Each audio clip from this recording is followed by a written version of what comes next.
Alors oui, nous sommes en direct. Laurent, il est 17h46. On est au bord de la nationale. Oui, je le savais. La territoriale, la T10. Vous l'avez compris, on est affolé. Vous avez reconnu le bâtiment. Laurent, on est où en fait? On est affolé à la médiathèque de Castanic. Alors ce bâtiment, les gens de mon âge l'ont une ancienne usine le département a fait un effort et a fait une médiathèque. Aujourd'hui c'est magnifique, c'est réhabilité. Moi je me souviens, j'ai été à l'inauguration et j'étais aussi à la projection d'un documentaire. C'était quand tout ça? Oh, c'était il y a ça passe tellement vite. 4 ans, 4 ans. Il y a déjà, oui, au moins 3-4 ans qu'on a ouvert cette médiathèque. Ah, il y avait un documentaire que nous avions produit, un documentaire de Marie-Pierre Valli sur le paysage industriel de la région. Et il y avait, ce jour-là, il y avait des anciens ouvriers qui travaillaient sur les usines de la région. C'était très émouvant. Aujourd'hui, on est là pour une autre raison, Yann. Oui, il y a une opération en ce moment qui s'appelle Histoire en mai. Alors ça se passe pas que à Foley, ça se passe pas que à la médiathèque, mais ça se passe aussi ici. On va en parler, mais on va en parler un tout petit peu après, Laurent, si tu veux bien. Tu vas aller à la rencontre de Françoise. Alors, il faut que je retrouve Françoise. Françoise qui est la responsable de cette structure et elle va nous expliquer tout ce que peut faire la médiathèque. Alors, le but maintenant, c'est, hop là, là-bas, regarde. Elle est là, venez. Françoise, bonjour, je vous fais le bisou. Yann. Comment ça va? Volontiers. Il y a le monde qui commence à arriver. Il y a l'opération Histoire en mai. On va en parler ensemble. Juste un petit détail, puisque nous sommes en direct, nous sommes sur Facebook, vous êtes en train de nous regarder, vous avez des questions à nous poser. N'hésitez pas. Ensuite, on prendra le téléphone, on regardera et on posera vos questions directement aux différents intervenants. Mais avant de parler de cette opération Histoire en mai, Françoise, si on parlait un peu de la médiathèque territoriale, il ne faut pas oublier, les mots sont importants. De Castanic à Maremonti. La Castanic, qui je vous rappelle est quand même la plus belle région de Corse, sans être chauvin. On va se faire frapper. Françoise, vous êtes la gestionnaire. Oui, de l'établissement. En gros, c'est la chef. Hein. Oui, depuis 3 ans. Voilà, je demandais avec Laurent, depuis 3 ans, un peu plus de 3 ans que ça a été inauguré. 3 ans exactement. Pile. La médiathèque, si des gens ne connaissent pas encore la médiathèque de Castanic, comment on pourrait la présenter en quelques mots? C'est une bibliothèque d'abord, parce que les gens connaissent peu le mot médiathèque. À vrai dire, ce mot a remplacé le mot bibliothèque, puisque maintenant dans les bibliothèques, on ne trouve plus seulement des livres, mais on trouve aussi le multimédia. Les CD, les DVD. On voit aussi, bien sûr, les livres classiques. Là, on est dans la partie livres classiques. Ici, non. Alors, ici, on est dans la partie jeunesse. Livres pour les enfants. On a beaucoup d'activités avec les écoles. On reçoit des auteurs régulièrement. On fait des ateliers. Donc, c'est un endroit très vivant. C'est un peu notre but ici d'animer. Voilà. On voit les petites tables où ils sont accueillis, où ils peuvent écouter des CD, regarder des DVD, prendre des bandes dessinées, prendre des livres. Il y a aussi, alors ça c'est la partie, on va dire, bibliothèque au sens le plus large du terme. Il y a aussi d'autres activités. Il y a des chanteurs qui viennent ici. Alors oui, là, à l'étage, nous avons l'école de musique. Voilà. C'est tout au même endroit, c'est pour ça. C'est tout au même endroit, ça fait un peu centre culturel, mais nous ne faisons pas partie de la même entité. Ici, je vous signale, donc c'est le département de la Haute-Corse qui gère les médiathèques. Allez, ça c'est plein de problèmes administratifs. Moi, tout ce que je peux vous dire, elle ne pourra pas vous dire, parce que c'est vrai que c'est différentes entités. Mais ici, il y a la partie bibliothèque. Il y a aussi des gens comme Félie qui donnent des cours de musique. L'école de Félie, effectivement, l'école de musique. Et c'est vrai que quand les enfants viennent ici, ils ne savent pas qu'administrativement, ils vont passer d'une bibliothèque gérée par un service. Mais en tout cas, c'est un bel endroit. Oui, et puis le mercredi après-midi, on ouvre toutes les portes et les gens circulent de haut en bas. Et vous accueillez les enfants, les adultes. Il y a une autre partie, on va se rapprocher de l'autre partie, qui est plus pour les adultes, où d'ailleurs, on va parler de l'opération Histoire en mai. Mais il y a aussi derrière une salle. Oui, c'est une grande salle polyvalente qui nous permet d'accueillir, aujourd'hui on va l'utiliser, d'accueillir des auteurs. Lorsqu'on a beaucoup de monde, c'est quand même plus pratique que de pousser toutes les étagères. Des auteurs, il y en a souvent ici. Il y en a aussi des fois plus haut, un étage ou 2 étages plus haut, parce qu'il y a des fois des résidences. Alors au 2e étage, on a une résidence d'artistes et on l'a inaugurée cette année avec Laure Limonde, qui est en train d'écrire un livre et qui a obtenu une bourse de résidence ici. Donc on a un logement et un atelier. Elle revient d'ailleurs pour un autre mois en juillet. Il est 17h51 et dans 10 minutes, c'est une autre inauguration qui va avoir lieu. On va rappeler, parce que c'est le monsieur livre.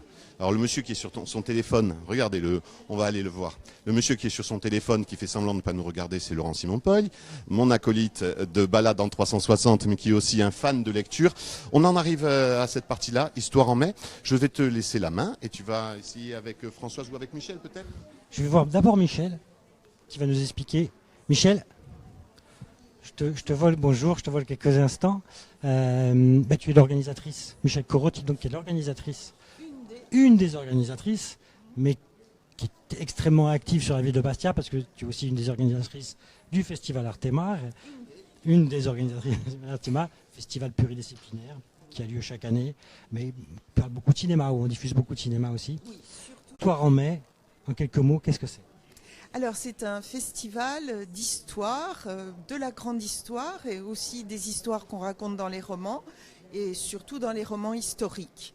Voilà, alors pour les amoureux de Dumas, de Féval, de Zévaco, pour tous ceux qui ont goûté à la littérature en commençant par le roman historique, eh bien voilà, nous proposons chaque année, autour de thématiques, une promenade dans l'histoire. Donc chaque année, là, on a le programme, ça a commencé le 9 mai, donc avant-hier, ça se poursuit jusqu'à demain. Demain, on est où demain à l'Albor, je crois? Alors un gros rendez-vous, oui, à l'Albor ou à la médiathèque Barberic d'Ouriagne. Voilà, ça se passera à 16h. Et puis avec deux rencontres fortes, une rencontre avec Anne-Marie Gara qui va nous expliquer la part de la grande histoire dans ses romans, dans ceux de ces romans qui sont des romans historiques. Et puis ensuite, Nancy Houston parlera de son œuvre et elle lira avec la comédienne Chloé Becker, elle lira de larges extraits d'un de ses plus récents ouvrages qui s'appelle La fille poilue et qui est un conte pour adultes. Donc Nancy Houston qui est là aussi ce soir, on a la médiathèque, qui va donc parler aussi ce soir de l'écrivain Joyce Carol Oates, oui, le grand écrivain américain, ou la grande écrivaine américaine. Aujourd'hui on peut dire écrivaine, alors ne nous en privons pas, disons écrivaine. Curieusement d'ailleurs, toi qui es fan de cinéma, ces deux auteurs, ces deux écrivaines ont un lien aussi avec le cinéma, parce que Nancy Houston a écrit un scénario, ou deux scénarios me semble, elle a même participé à un film d'Ivangelo, et puis Anne-Marie Gara, elle a été conseillère auprès de Jack Lang pour l'enseignement du cinéma à l'école. Donc tu savais ça? C'est un hasard ou... Anne-Marie Gara, je le savais puisqu'elle est déjà venue, elle est même intervenue à notre demande à l'époque dans les classes cinéma du lycée. C'est le prof de cinéma idéal, voilà. De la même façon que c'est une écrivaine qui écrit de façon très cinématographique. Alors toi aussi, tu es une écrivaine. Oui, mais enfin, il n'y a pas de petit. Est-ce que comme au cinéma, on dit qu'au cinéma, pour un réalisateur, le plus difficile, c'est de trouver son producteur. Est-ce que pour un écrivain, une écrivaine, le plus difficile, c'est de trouver son éditeur? Apparemment, nos deux grandes écrivaines ont trouvé un éditeur merveilleux en Actes Sud. Hein, et c'est Françoise Nyssen, moi, qui m'avait fait découvrir Anne-Marie Gara. Donc, on a un lien d'affection avec cette maison d'édition. Oui, pour un écrivain, c'est difficile. Pour un écrivain débutant, de trouver un éditeur. Certains écrivains n'en trouvent jamais. Mais enfin, il faut croire que les plus grands se débrouillent bien et trouvent des maisons d'édition fidèles, courageuses et qui les suivent aussi dans toutes leurs innovations. Anne-Marie Gara racontait que pour Dans la main du diable, qui était un roman très différent, énorme, 1000 pages, avec une histoire touffue, complexe, etc. Eh bien, même sa maison d'édition Actes Sud a eu un moment d'effarement devant cet objet qui ne correspondait vraiment à rien de la littérature qu'on commercialisait habituellement, et qu'il leur a fallu un moment pour prendre la mesure de ce qu'était ce roman et cette œuvre, dont il faut rappeler qu'il est toujours lu et traduit enfin en plusieurs langues et qu'il est devenu quasiment un classique. Donc là, dans quelques minutes, on va pas vous retenir, il y a Anne-Marie Gara et Nancy Houston qui vont intervenir. Demain, rappelle-nous les horaires, demain à l'Albor. Alors 16h à l'Albor pour d'abord l'intervention d'Anne-Marie Gara, puis celle de Nancy Houston avec une projection des lectures et un apéritif à la fin, ce qui est toujours sympathique. Alors demain, moi ce que je vous conseille, si vous êtes dans la région de Bastia, vous passez une super journée, vous allez à l'Albor à partir de 16h, vous allez entendre parler de littérature, vous allez entendre parler de gens qui racontent des histoires, qui savent raconter des histoires, vous prenez l'apéritif à l'Albor, et après vous allez basculer au théâtre où vous allez voir encore un très beau spectacle de chansons avec le concert Soel avec Diane Salicette, Patricia Gatajeg, Anna Roque, Doria Housset et Francine Massiagne. On va vous laisser, on va pas vous retarder, on va vous laisser commencer cette... à très bientôt et merci. Qu'est-ce qu'il y a, Yann ? On va pas abandonner notre invité de suite parce qu'on me pose d'autres questions juste concernant cette opération Histoire en mai. On a bien compris qu'aujourd'hui c'était ici à Folly, que demain on pouvait retrouver à l'Albourg. Certaines personnes me demandent, Vensolas, qu'il y a quelque chose ? Non. Il n'y a pas d'autre lieu parce qu'on me dit, il paraît qu'ils vont venir aussi à Vensolas. Non, donc non, ils ne vont pas venir à Vensolas. Loris Murail, l'écrivain jeunesse, a tourné dans les écoles voilà, toute la semaine, depuis mardi jusqu'à sa dernière intervention cet après-midi. Et ensuite, on me demande si demain à l'Albourg, il faut venir en avance, si ça risque d'être complet, comment ça se passe. L'Albourg est un lieu vaste et accueillant. Ne pas venir en retard, c'est mieux de toute façon, mais à l'avance, ce n'est peut-être pas nécessaire. Allez, soyez quand même à l'heure. Merci. Excusez-moi de vous avoir embêté un petit peu plus. Laurent, on retourne dehors pour vous montrer ce bâtiment ou on va rencontrer les écrivaines ? Non, je pense qu'ils vont commencer. Quelle heure est-il là ? Tiens. Hein ? 2 minutes. Il reste 2 minutes, donc on va les laisser tranquilles, on va pas leur mettre la pression. Mais on peut rester dans le coin. Il y a un peu de monde qui vient, c'est bien, la littérature intéresse, attire du monde. C'est pas évident, il faut vraiment féliciter l'initiative parce que à Folly, la médiathèque est vivante. On va vous laisser, hein, Françoise. Hein, on va vous laisser. Moi, je pense, Laurent, il faudrait que tu ailles lui dire bonjour. Ah bon ? Ah bon, on va lui demander. Oui, allez, on y va, allez.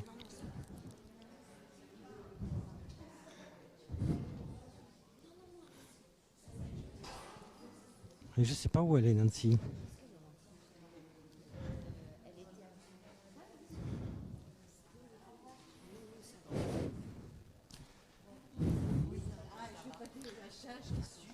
Allez, on va chercher Nancy Houston. On va l'embêter 2 minutes.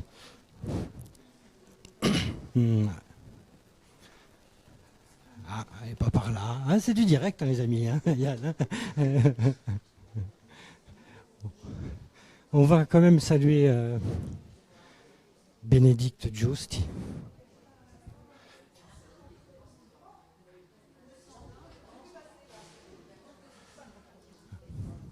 On va saluer. Attends, on va juste saluer, dire bonjour à Bénédicte. Bonjour Bénédicte. On est en direct. On est en direct sur Facebook, sur Viastel. Bénédicte, c'est la Somusa Nostra. Donc c'est intéressant pour vous, c'est bien que vous soyez venus ici, parce que vous êtes passionné de littérature. La Somusa Nostra qui fait un travail énorme au niveau de la littérature. C'est quoi la prochaine manifestation de Musa Nostra ? Alors c'est justement vers le 23 et 24 mai, on reçoit Carole Zellberg, donc écrivain de chez Actes Sud, et elle interviendra 2 fois. On parlera, je crois, de la femme en littérature, et il y en aura une autre manifestation autour de l'apocalypse. On mêlera musique et littérature, et tout cela apparaît sur le site Musa Nostra de Facebook. Donc voilà, allez sur la page Facebook de Musa Nostra, renseignez-vous sur les manifestations. Il y en a régulièrement, voilà, et ça parle littérature, musique, ça parle même quelquefois de cinéma parce que. Cinéma, on adore le cinéma. Ouais, oui, je sais. À très bientôt. Merci. Allez là, Nancy Houston. Voilà.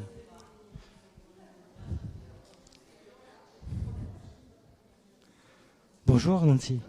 On est en direct sur Viastel. Vous vous apprêtez à faire une petite conférence auprès à la médiathèque ici de Folly. C'est important pour vous la rencontre avec les lecteurs ?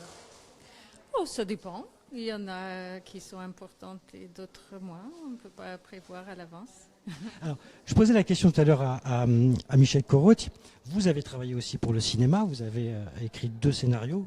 Et vous avez même fait une apparition, vous avez même joué dans un film d'Ivangelo. L'écriture l'écriture au cinéma, elle est totalement différente de l'écriture pour la littérature. Oui. Et est-ce que un cinéaste me disait un jour que le plus difficile pour un auteur, un cinéaste, c'était de trouver son producteur. Est-ce que pour un écrivain, c'est le plus difficile, c'est de trouver son éditeur? C'est beaucoup plus facile de trouver un éditeur qu'un producteur parce que publier un roman coûte beaucoup moins d'argent que de produire un film. Donc c'est difficile de comparer. J'ai eu beaucoup de chance. Je n'ai pas eu personnellement de la difficulté à trouver un éditeur. Sauf quand j'ai changé de langue et que j'ai écrit mon premier livre dans ma langue maternelle, Cantique des plaines. Là, c'est un manuscrit qui est quand même resté en souffrance 2 ans. Et qui a été refusé par mon éditeur français aussi, Le Seuil. Donc, mais ça, c'est à quelque chose malheur et bon, puisque ça m'a amené finalement à Actes Sud, qui est devenu mon éditeur et une des relations vraiment importantes, essentielles de ma vie. C'est pas une petite chose. Oui, parce qu'il y a un regard, la relation entre un éditeur et un auteur, c'est pas une relation commerciale, c'est pas une relation, il y a un regard sur ce que vous écrivez, il y a quelqu'un qui comprend vos intentions, qui sait dans quelle direction vous allez, mais qui peut vous apporter, parce que quand on écrit, évidemment, on a la tête dans le guidon, on n'a pas forcément de regard sur ce qu'on fait. Oui, il y a toutes sortes d'éditeurs sur la place de Paris ou en France en général. Et il y en a qui sont tout à fait des éditeurs plus commerciaux, des gens qui pourraient ne pas s'engager sur un auteur, mais sur un livre, un coup éditorial une fois, et puis laisser tomber l'auteur, ne pas le suivre. Je pense que la politique d'Hubert Nyssen, quand il a fondé Actes Sud, ça a été de vraiment essayer de s'engager sur un auteur sur le long terme. Et en plus, dans notre cas, c'est devenu aussi une amitié, d'abord avec Hubert, ensuite avec sa fille, Françoise, qui est venue ici beaucoup de fois, qui a participé à ce festival. Et voilà, c'est des gens qui sont proches et qui me font confiance. Et ça, c'est incroyablement précieux quand on écrit, quand on a des doutes, quand on a des hésitations, des atermoiements, des terreurs, de se dire, il y a quelqu'un qui me fait confiance à l'arrivée, qui va au moins avoir un regard bienveillant. C'est difficile, bien sûr, toujours, la création. On va vous laisser. Un dernier mot, c'est votre première fois en Corse? Non, c'est la deuxième. Et alors? Et alors? Comment vous trouvez ce pays? Eh bien, j'ai fait un petit périple hier sur la côte ouest. J'ai traversé le Cap Corse, je suis passée dans les villages, je suis restée chez des amis, on a passé la soirée là-bas. Mais c'est vraiment superficiel ce que je vais dire. Mais j'ai le sentiment que c'est un pays dont l'économie locale ne fonctionne plus avec suffisamment de force. Et donc les villages qui se dépeuplent sont sur la défensive aussi. Donc je peux dire que c'est une tendance dans beaucoup d'endroits du monde. C'est aussi une tendance chez moi, entre guillemets, dans le Berry, parce que je suis berrichonne en plus d'être canadienne, comme vous le savez peut-être. Et c'est aussi l'exode rural là-bas, et ça rend les gens plus méfiants vis-à-vis de l'étranger. Et donc je peux dire qu'à beaucoup de reprises, hier et aujourd'hui, j'ai dit bonjour à des gens qui ne m'ont pas répondu. C'est une terre qui pourrait inspirer des auteurs. Vous pensez que c'est une terre qui est inspirante pour un écrivain? Personnellement, je ne m'inspire pas beaucoup de la nature. Je peux dire qu'en arrivant, j'ai tout de suite senti cette beauté dont tout le monde parle. Et c'est une beauté méditerranéenne je sens le côté berceau de l'humanité. Voilà, je sens quelque chose qui est lié à Athènes, qui est lié à l'Italie, qui est lié à tous ces pays que j'aime profondément, qui sont très très loin de chez moi. Il y a quelque chose qui est d'échelle humaine dans la beauté ici, alors que dans la beauté canadienne, c'est l'immensité majestueuse des montagnes rocheuses. Je passe aussi beaucoup de temps en Suisse, dans les préalpes, etc. Et je trouve effectivement il y a quelque chose de totalement réjouissant dans le côté très très varié et à échelle humaine de la beauté corse. Voilà. Merci beaucoup Nancy Houston. Il y a quelque chose de très très réjouissant dans notre côté varié. Voilà une bonne définition, entre autres, de la Corse. On va laisser les gens aller s'installer. Au revoir, merci de nous avoir accueillis. On va sortir. Oui, allez. Il y a quelqu'un, alors vous avez peut-être vu durant le direct. Allez, sors. N'hésite pas avec ta caméra, sors. C'est pas grave, pousse-le. Vous allez comprendre au bout d'un moment qui c'est. On aura un peu plus de lumière. Voilà, il est là. Le monsieur qui faisait des flashs pendant l'interview de Nancy est là. Il s'appelle Gérard. Bonjour. Bonjour. Tu es venu pour Histoire en mai. Oui. Et tu es presque en retard.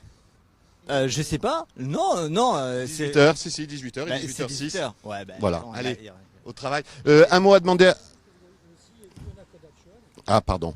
C'est vrai. Une jeune réalisatrice qui accompagne Gérard, bien entendu. L'avenir de la réalisation en Corse est peut-être parmi nous. C'est à l'avenir de le dire, de toute façon. Ça, c'est de la réponse à la Nancy. Bon, allez-y. Juste un mot, Gérard. Africa Corse, sorti en salle bientôt, juillet. Oui. Bientôt, donc Africa Corse sort en salle, donc voilà. Sur le continent, je parle parce qu'en Corse, il est déjà sorti. Donc voilà, nous préparons la pub et tout ça, voilà, pour ce moment-là. Eh ben, on vous dit plein de choses. Allez, il commence à pleuvoir, on va vous laisser. J'espère que vous avez bien noté, Laurent, que, et d'une, la médiathèque, parce que beaucoup de gens ont réagi aussi sur Histoire en mai, mais aussi sur la médiathèque. Oui, c'est une belle réussite de restauration.